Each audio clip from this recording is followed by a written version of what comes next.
سنی اجتماع میں سنیچر کے دن ہمیں مرکز سنی دعوت اسلامی پہاڑ گنج میں جمع ہونے کی سعادت بخشی۔ اللہ تعالیٰ ہم سب کو اسی طریقے سے پڑھتے دم تک علم دین سیکھنے، اس پر عمل کرنے اور اس کو عام کرنے کی توفیق عطا فرمائے۔ میرے پیارے آقا علیہ الصلوۃ والتسلیم کے پیارے دیوان امام غزالی رحمۃ اللہ تعالیٰ علیہ مقاشفۃ القلوب شریف میں ایک حکایت بیان کرتے ہیں کہ ایک شخص تھا جو بصرہ میں رہتا تھا اور بڑا شرابی۔ جب وہ مر گیا تو کوئی آدمی اس کا جنازہ پڑھنے کے لیے تیار نہیں، اور ہر کسی نے اسے منع کر دیا کہ نہ ہم اس کا جنازہ اٹھائیں گے نہ اس کا جنازہ پڑھیں گے۔ بیوی نے کچھ مزدوروں کو پیسے دیے اور انہوں نے اس کے جنازے کو شہر کے ایک کنارے پہاڑ کی طرف لے کر کے پہنچا کر کے چھوڑ دیا۔ دفنایا انہوں نے بھی نہیں، نماز انہوں نے بھی نہیں پڑھی۔ اتنے میں وہ بیوی کیا دیکھتی ہے کہ ایک بزرگ شخص جو اس پہاڑ کے گفا میں عبادت کر رہے تھے وہ نیچے اتر گئے، اور انہوں نے یہ اعلان کیا کہ مجھے حکم دیا گیا ہے کہ میں اس شخص کی جنازے کی نماز پڑھوں۔ اب جیسے ہی شہر والوں کو پتا چلا کہ یہ اللہ کے مقدس بندے ظاہر پارسا جب یہ پڑھ رہے ہیں تو ہم کیوں نہیں پڑھیں، تو پورے کا پورا شہر نماز پڑھنے کے لیے آ گئے اور بڑی عزت و تقریب کے ساتھ پھر انہیں دفن و کفن دیا گیا، دفن کیا گیا، نماز پڑھائی گئی۔ وہ زاہد جو تھے انہوں نے بیوی سے پوچھا، بتا تیرے شوہر کے بارے میں تو لوگوں کی آرا بڑی غلط ہے، لیکن وہ کون سا عمل ہے جس کی وجہ سے اللہ رب العزت نے مجھے حکم دیا اور میں نے اس کی جنازے کی نماز پڑھی؟ آخر اس بندے کے اندر کون سی ایسی بات ہے؟ اللہ اکبر۔ وہ بیوی کہتی ہے کہ لوگ جو کہتے ہیں وہ صحیح کہتے ہیں، لیکن میرے شوہر میں 3 باتیں تھیں۔ کہتے نمبر 1 کہ جب وہ رات کو نشے کے دھن میں شراب پی کر کے سوتے اور صبح اٹھتے تو اپنا لباس بدلتے، وضو کرتے اور فجر کی نماز باجماعت ادا کرتے۔ نمبر 2 انہوں نے فجر کی نماز باجماعت ادا کرنے کے بعد پھر دن میں شراب میں اور بدکاری کے کام میں لگ جاتے۔ نمبر 3 انہوں نے اپنے گھر میں ہمیشہ 2 یتیموں کو پالا ہے اور اپنی اولاد سے زیادہ وہ ان یتیموں کا خیال کرتے ہیں، اپنی اولاد سے زیادہ ان یتیموں سے محبت کرتے ہیں۔ اور کہا نمبر 3 جب رات کی تاریکی میں نشہ اتر جاتا تو پھر وہ رونا شروع کر دیتے اور اللہ سے عرض کرتے، اے رب کریم، جہنم کے کس کونوں میں سے کس کونے میں مجھ جیسے خبیث نفس انسان کو تو ڈالے گا؟ اللہ اکبر۔ اب جیسے ہی اس بیوی نے یہ بات کہی تو وہ ظاہر سنتے ہی لوٹنے لگے اور کہے کہ راز کھل گیا، یہی اس کے 3 عمل ایسے ہیں کہ جس کی وجہ سے اللہ نے اسے اپنی بارگاہ میں مقبول کر دیا، اس کی توبہ قبول کر دی۔ میرے پیارے آقا علیہ السلام کے پیارے دیوانوں، ایک تو فجر کی نماز باجماعت، دوسرے یتیموں کو پالنا، اور تیسرا رب کی بارگاہ میں ہمیشہ گڑگڑاتے رہنا۔ اور میرے پیارے آقا علیہ الصلوۃ والتسلیم کے پیارے دیوانوں، حضور اکرم صلی اللہ علیہ وسلم ارشاد فرماتے ہیں، مسلم شریف کی حدیث ہے، حضرت ابو ہریرہ رضی اللہ تعالیٰ اس حدیث کے راوی ہے کہ میرے آقا فرماتے کہ جب کوئی بندہ 5 وقت کی نماز پڑھتا ہے تو بیچ میں اس سے جو بھی گناہ ہوئے اللہ تعالیٰ ان نمازوں کی وجہ سے اس کے اس گناہ کو مٹا دیتا ہے. بس شرط یہ ہے کہ وہ جو اس نے 5 نمازیں پڑھی ہے تو اس نماز میں اس کے بیچ میں کوئی کبیرہ گناہ نہ کرے. تو جو صغیرہ گناہ ہے، جو چھوٹے گناہ ہے، اللہ نمازوں کی برکت سے وہ گناہوں کو مٹا دیتا ہے. اور میرے پیارے آقا علیہ الصلوۃ والتسلیم کے پیارے دیوانوں، اللہ کے نبی علیہ الصلوۃ والتسلیم ارشاد فرماتے ہیں، شرح مشکات ہے میرات، دیکھیے 2 قسم کے لشکر ہوتے ہیں جو مارکیٹ میں گھومتے ہیں. ایک تو حزب اللہ ہوتا ہے، ایک حزب الشیطان ہوتا ہے. ایک اللہ کا لشکر ہوتا ہے، ایک اللہ کی فوج ہوتی ہے، اور ایک شیطان کی فوج ہوتی ہے. اب حدیث سنیے، غور سے سنیے. اللہ کے نبی علیہ السلام ارشاد فرماتے، حضرت سیدنا سلمان رضی اللہ تعالیٰ اس حدیث کے راوی ہیں. میرے آقا علیہ الصلوۃ والتسلیم فرماتے کہ جو شخص اٹھا اور فجر کی نماز کی طرف گیا تو آقا فرماتے ہیں گویا وہ ایمان کا جھنڈا لے کر کے بازار آیا. اور جو شخص اٹھا اور سیدھا بازار کی طرف چل دیا تو میرے نبی نے فرمایا کہ وہ شیطان کا جھنڈا لے کر کے بازار کی طرف گیا. یہاں سے یہ بات سمجھ میں آئی کہ جو لوگ صبح اٹھتے ہی نماز نہیں پڑھتے اور ڈائریکٹ بزنس میں چلے جاتے ہیں، اور آپ دیکھتے ہیں کہ مسلمانوں کی ایک بڑی تعداد ہے جو صبح اٹھتی ہے، نہاتی دھوتی ہے، ناشتہ پانی کرنے کے بعد مسجد کی طرف جانے والی کم تعداد ہوتی ہے، اور ایک بڑی تعداد بازاروں کی طرف جاتی ہے. تو وہ بازار میں گئے تو ضرور ہے، لیکن میرے نبی نے فرمایا کہ وہ شیطان کا جھنڈا لے کر کے گئے. انہوں نے شیطان کا جھنڈا اٹھایا.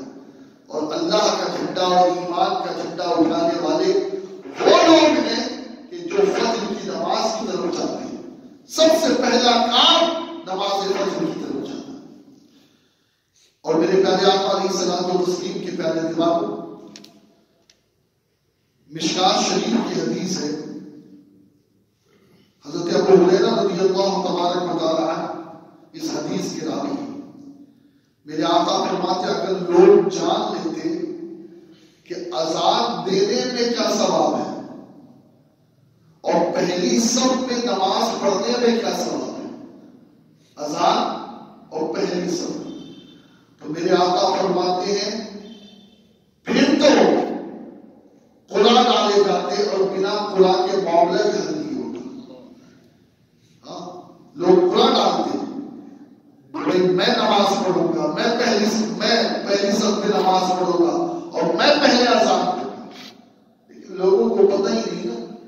اس لیے اذان دینے میں بھی دلچسپی نہیں ہے اور پہلی صف میں نماز پڑھنے میں بھی دلچسپی نہیں ہے. اور پھر میرے آقا علیہ الصلوۃ والتسلیم فرماتے ہیں کہ جو دوپہر کی نماز کو آیا یعنی ظہر کی، تو آقا فرماتے ہیں ظہر کی نماز میں کیا ثواب ہے. اگر اسے پتا چل جائے تو وہ چل کر نہیں بلکہ دوڑ کر کے بھاگ کر کے مسجد کی طرف جائے، اس ثواب کو پائیں گے. اور پھر فرمایا میرے آقا نے کہ عشاء اور فجر یہ 2 ایسی نمازیں ہیں کہ اگر اس کا ثواب کسی کو پتا چل جائے تو آدمی سرین کے بل گھسٹتا ہوا جائے لیکن نماز عشاء اور فجر ضرور ادا کرے. یعنی کبھی بھی اس نماز سے نہ پیچھے نہ، بلکہ ایک مقام پہ میرے آقا علیہ الصلوۃ والتسلیم نے فرمایا کہ 2 نمازیں ایسی ہیں کہ جو منافق پہ بھاری ہے. 2 نمازیں، ایک تو فجر اور ایک عشاء، یہ 2 نمازیں منافق پر بوجھ ہے، بوجھ.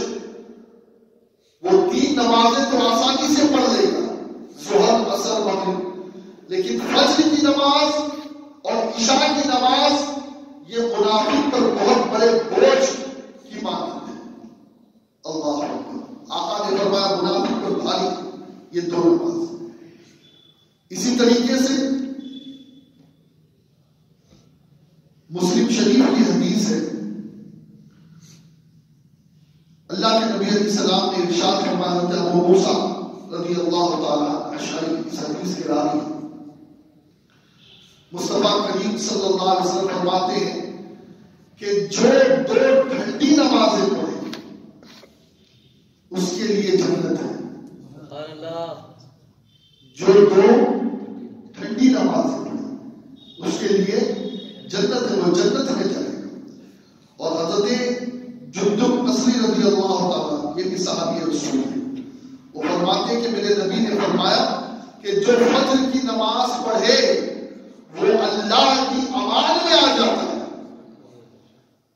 فجر کی نماز جو پڑھے وہ اللہ کی امان میں آ جاتا ہے, اور جو اللہ کی امان میں ہوتا ہے پھر قیامت کے دن اس سے پوچھ تاچھ نہیں ہوگی. اور گویا اگر کسی نے فجر کی نماز نہیں پڑھی تو وہ اللہ کے امان سے باہر ہے, اور جو اللہ کے امان سے باہر ہے تو قیامت کے دن اس سے مواخذہ بھی ہوگا اور اسے منہ کے بل گھسیٹ کر کے جہنم پہ ڈالا جائے گا. تو یہ جو نماز ہے فجر کی خاص طور پر یہ اللہ کی امان دلاتی ہے. اس نماز کو پڑھنے والا بندہ اللہ کی حفظ و امان میں آ جاتا ہے, اللہ کی کسٹڈی میں آ جاتا ہے, اللہ کی ضمانت میں آ جاتا ہے. طبرانی شریف کی حدیث ہے, حضرت عبداللہ ابن مسعود رضی اللہ عنہ بیان کرتے ہیں کہ اللہ کے نبی علیہ الصلوۃ والتسلیم نے ارشاد فرمایا کہ جب فجر کا وقت آتا ہے اور بندہ جب فجر کی نماز کا وقت آتا ہے تو فرشتہ اعلان کرتا ہے. اب یہ ہم سنے یا نہ سنے, وہ صادق و مصدوق و مخبر صادق نبی نے کہہ دیا اس پر ہمارا ایمان ہے. فرشتہ اعلان کرتا ہے. کیا اعلان کرتا ہے کہ اے آدم کی اولاد اٹھو اور جہنم کی آگ جو تم نے اپنے اوپر جلانا شروع کر دیا ہے بجھاؤ, اور نیک اڑ جاتے ہیں. گویا یہ حدیث یہ بتا رہی کہ اگر کوئی آدمی اپنے اوپر جہنم کی آگ کو بجھانا چاہتا ہے تو اس کے لیے سب سے بہترین نماز فجر کی نماز ہے, اور جو نیک ہوتے وہی اٹھتے. اور پھر اللہ کے نبی نے فرمایا کہ ظہر کی نماز جس نے پڑھ لی گویا اس نے اپنے گناہوں کی مغفرت کرا دی, اور جس نے عصر مغرب اور عشاء کی نماز پڑھ لی اور پھر اس کے بعد لوگ سو جاتے ہیں اور بعض گناہ میں لگ جاتے ہیں اور بعض وظائف میں لگ جاتے ہیں. اور میرے پیارے آقا علیہ الصلوۃ والتسلیم کے پیارے دیوانوں,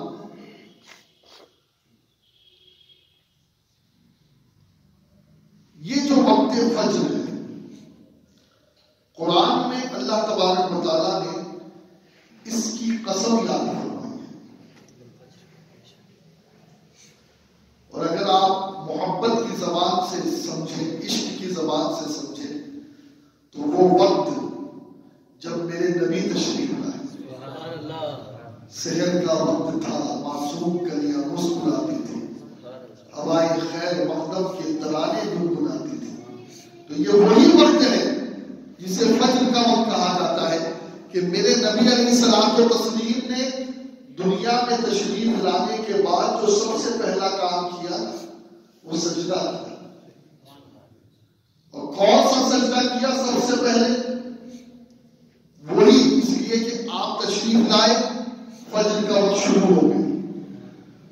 گویا فجر کے وقت میں سجدہ کرنا یہ مصطفیٰ کریم کی پہلی سنت ہے, اور ساری سنتیں بعد کی ہے. سمجھے کیا نہیں آپ؟ داڑھی رکھنا بعد کی سنت ہے, امامہ پہننا بعد کی سنت ہے, اور نمازیں پڑھنا یہ بعد کی سنت ہے. جو پہلی سنت ہے وہ فجر کے وقت میں سجدے میں جانا، فجر کے وقت میں. اور دوستوں بڑا برکت والا وقت ہوتا ہے، بلکہ بزرگوں نے کہا ہے کہ رزق جو ہے وہ اسی وقت تقسیم ہوتا ہے، اسی وقت رزق تقسیم ہوتا ہے. اور ایک حدیث ہے مسلم شریف کی، اس میں کہا گیا کہ اللہ کے نبی علیہ السلام نے فرمایا کہ جو اٹھے نہیں، سوئے، سورج نکل گیا، اب کیا ہے معاملہ؟ میرے نبی ارشاد فرماتے ہیں کہ جو سورج نکلنے تک سویا پڑا رہے، تو میرے نبی نے فرمایا ایسا شخص جو سورج نکلنے تک سویا پڑا رہے وہ ایسا ہے کہ شیطان اس کے دونوں کانوں میں پیشاب کر جاتا ہے. اللہ، کتنے بڑے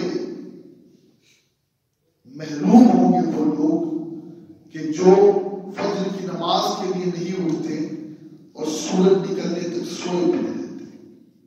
اس لیے کہ میرے نبی علیہ السلام نے فرمایا کہ جو سورج نکلنے کے بعد بھی سوتا رہے شیطان اس کے دونوں کانوں میں پیشاب کر جاتا ہے. اور اگر کانوں میں شیطان پیشاب کرے تو پھر دوستوں اس کا اثر تو دماغ پہ ہوگا نا، اس کا اثر تو دماغ پہ ہوگا نا.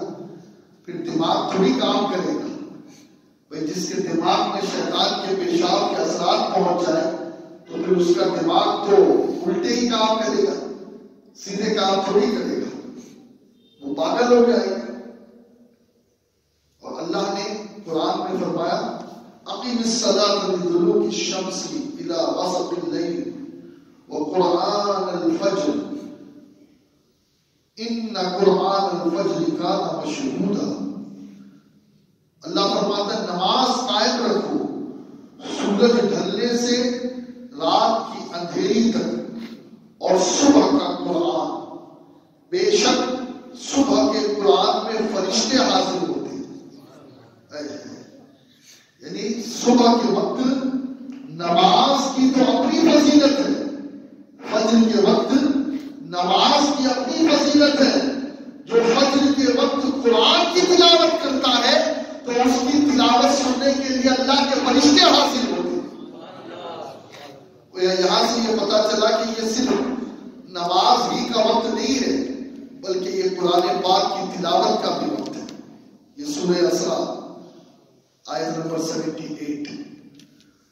اور حضرت ابو داؤد رضی اللہ تعالیٰ، یہ بہت بڑے امام گزرے ہیں، وہ اپنی سنت میں لکھتے ہیں کہ اللہ کے نبی علیہ الصلوۃ والتسلیم نے ارشاد فرمایا کہ جو تاریکیوں میں پیدل چل کر مسجد جاتے ہیں، تاریکیوں میں، اندھیرے میں پیدل چل کر مسجد جاتے ہیں. اب آپ سمجھتے ہیں کہ تاریکیوں میں پیدل چل کر کے مسجد جانے والے یا تو عشاء کی نماز پڑھنے والے، کیونکہ عشاء میں بھی کبھی کبھی اندھیرا غروب ہو جاتا ہے، اور یا فجر کی نماز پڑھنے والے. اب میرے نبی نے کیا فرمایا؟ مصطفیٰ کریم صلی اللہ علیہ وسلم فرماتے ہیں کہ تاریکیوں میں پیدل چل کر مسجد میں جانے والوں کو قیامت کے دن نور مکمل کی بشارت دے دو. کہ جو تاریکیوں میں پیدل چل کر کے مسجد جاتے، دیکھیے لفظ یہاں پر پیدل آیا ہے، حدیث میں لفظ پیدل آیا ہے. اور اسی لیے علماء نے کہا ہے، شارحین نے کہا ہے کہ اور نمازوں میں تو گاڑی کا استعمال چل جائے گا، لیکن فجر کی نماز میں ہو سکے تو پیدل ہی آئے. اب تعجب کی بات ہے کہ میرے نبی نے 1450 سال پہلے ہمیں بتا دیا، اور دنیا آج ہمیں بتا رہی ہے مارننگ واک. آج بتا دیا، ہمیں سکھا رہے ہیں کہ مارننگ واک کرنا چاہیے. ارے اس مارننگ واک کا ذکر تو ابو داؤد شریف کی اس حدیث میں 1450 سال پہلے ہمارے نبی نے ہمیں بتا دیا. اور پھر صرف مارننگ واک کے لیے نہیں کہا کہ اگر تم یہ مارننگ واک کر کے اب بڑے مسجد کا ڈسٹینس کتنا بھی ہو، 5 کلومیٹر ہو، 10 کلومیٹر ہو، 2 کلومیٹر ہو، 1 کلومیٹر ہو، اگر تم یہ مارننگ واک کر لیتے ہو اور یہ 5 کلومیٹر یا 2-3 کلومیٹر کا ڈسٹینس پیدل طے کرتے ہو تو اللہ قیامت کے دن تمہیں وہ نور دے گا کہ جو ادھورا نہیں ہوگا، جو مکمل نور ہوگا. نور کامل کی بشارت مصطفیٰ کریم کہتا ہے. اور دوستو قیامت کا اندھیرا ہے، ہاتھ کو ہاتھ نہیں سوچے گا، آدمی کو آدمی نہیں سوچے گا. اس وقت اگر کسی کو مکمل نور مل جائے تو اس کے معنی نیارے ہو جائے. اس سے بڑھ کر تو کوئی اور سعادت کی بات ہو ہی نہیں سکتی. اور دوستو یہ جو فجر کی نماز کی 2 رکعات سنت ہے، یہ واجب و قریب ہے، یہ واجب و قریب ہے. اسی لیے سفر میں بھی ایسے تو سنت موقدہ غیر موقدہ ہو جاتی ہے، لیکن فجر کی سنت سفر میں بھی آپ پابندی سے پڑھا. اس کی بڑی فضیلت ہے. بلکہ حضور فرماتے کہ اگر مجھے اس بات کا ڈر نہ ہوتا کہ میری امت پر گرا گزرے تو میں مسواک اور فجر کی 2 رکعات نماز اس کو کمپلسری کر دیتا، سنت کو کمپلسری کر دیتا اپنی امت پر. بڑی فضیلت والی ہے، بڑی ثواب والی ہے. اب دیکھیے ثواب کیا ہے. آقا کریم صلی اللہ علیہ وسلم فرماتے ہیں کہ میرے نزدیک فجر کی 2 رکعات سنت دنیا و ما فیہا، دنیا و ما فیہا، یعنی جو کچھ دنیا میں ہے اور اس کے علاوہ جو کچھ ہے، ان سب سے بہتر اگر کچھ ہے تو وہ فجر کی 2 رکعات سنت ہے. یہ میرے نبی فرماتے کہ فجر کی 2 رکعات سنت میرے نزدیک ساری دنیا سے بھی بہتر ہے، اور دنیا کے علاوہ جو کچھ ہے ان تمام کو میں تو کہتا ہوں دنیا و ما فیہا،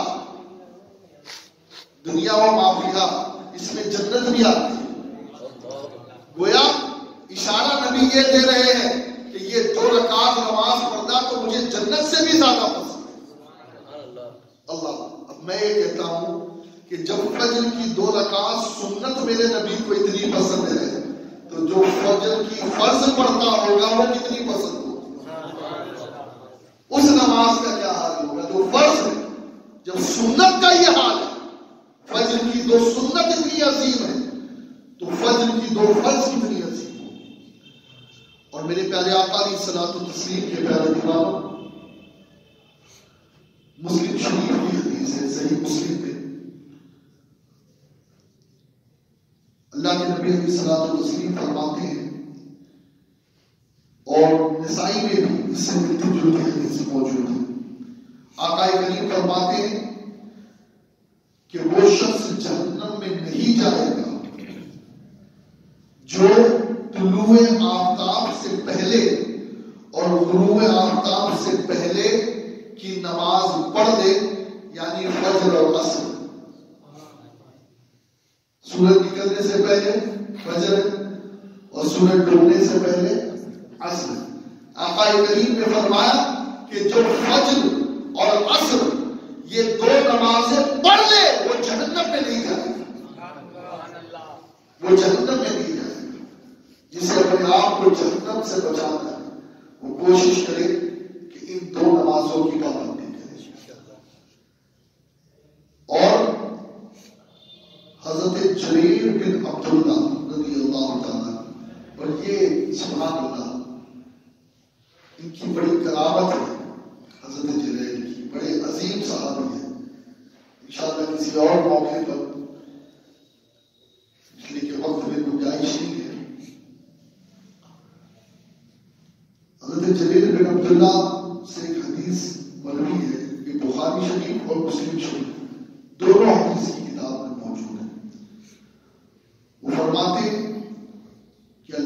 نبی علیہ السلام نے فرمایا بے شک قیامت کے دن جنت میں تم پہلے وہ جب آئے تو اس وقت 14ویں رات کا چاند چمک رہا تھا. اب آپ جانتے ہیں 14ویں رات کا چاند کیسا ہوتا ہے؟ نہ وہ 13ویں میں مزہ دیتا ہے ویسا، اور نہ 15ویں میں وہ مزہ آتا ہے جو مزہ 14ویں رات کا ہوتا ہے. حضرت جریر بن عبداللہ فرماتے کہ میرے نبی نے فرمایا تم دیکھ رہے ہو، تمہیں اس دیکھنے میں کوئی شک ہے کہ تمہاری نظر کے سامنے 14ویں رات کا چاند موجود ہے؟ صحابہ نے کہا. فرماتے اسی طریقے سے تم اپنے رب کا دیدار کرو گے جنت، اور تمہیں اس بات کا شک بھی نہیں ہوگا. جیسے ہوتا ہے کہ رب کا دیدار ہے یا کوئی اور دیدار ہے، نہیں، شبہ بھی نہیں ہوگا تمہیں کہ یہ دیدار رب ہی ہے. تم اس طریقے سے اپنے رب کا دیدار کرو گے. اور آقا فرماتے ایسا ضرور ہوگا اگر تم نے طلوع آفتاب سے پہلے اور غروب آفتاب سے پہلے والی نمازوں میں کوتاہی نہ کی تو.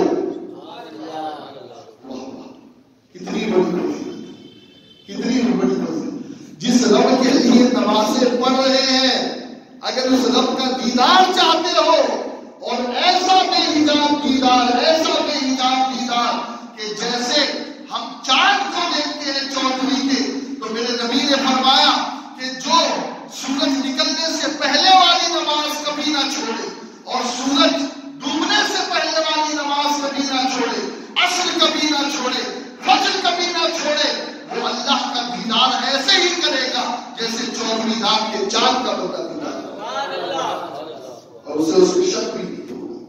اللہ. اور میرے پیارے آقا علیہ السلام کے پیارے دیوانوں، میرے نبی علیہ السلام فرماتے ہیں مسلم شریف کی حدیث ہے کہ جو عشاء کی نماز جماعت کے ساتھ پڑھے تو گویا اس نے آدھی رات قیام اللیل میں گزار دی. آدھی رات نفلی عبادت کا سماعت. اور پھر آقا فرماتے کہ جس نے فجر کی نماز جماعت کے ساتھ پڑھی تو گویا اس نے باقی آدھی رات قیام اللیل میں گزاری. اور خود حضور فرماتے ہیں کہ جس نے عشاء اور فجر یہ دونوں جماعت سے پڑھ لی گویا اس نے پوری رات تہجد ادا کی. واہ. عشاء جماعت سے پڑھ کے آپ سو رہے ہو، فجر تک سوتے رہے، آپ نے تہجد نہیں پڑھی، تہجد نہیں پڑھی، اور فجر آ کر آپ نے جماعت سے پڑھ لی. آپ نے بس اتنا ہی کام کیا. عشاء جماعت سے پڑھی، گھر جا کر سو گئے، کچھ نہیں کیا. رات بھر صبح آئے، فجر کی نماز جماعت سے پڑھی. آقا کیا فرماتے ہیں؟ اگرچہ تم سوئے ہو لیکن اگر تم نے یہ کام کیا ہے تو میرے نبی فرماتے گویا تم نے پوری رات جاگ کر تہجد کی نماز پڑھی. اللہ اللہ. اچھا آپ دیکھیں نا، ہماری جو زندگی ہے 60 سال کی زندگی ہے تو 20 سال تو سو رہے، 1/3 تو سوتے ہیں، باقی رہا 40 سال، اس میں بھی پتہ نہیں کتنے گناہ ہوتے. لیکن اگر ہم نے فجر کی نماز کی جماعت اور عشاء کی نماز کی جماعت کا اپنے کو پابند کر لیا تو کم از کم وہ 20 سال تو قیام اللیل میں ہوں گے، عبادت میں ہوں گے. کم از کم وہ 20 سال. 60 ایوریج ہے زندگی، اس کے اوپر سب بونس ہے.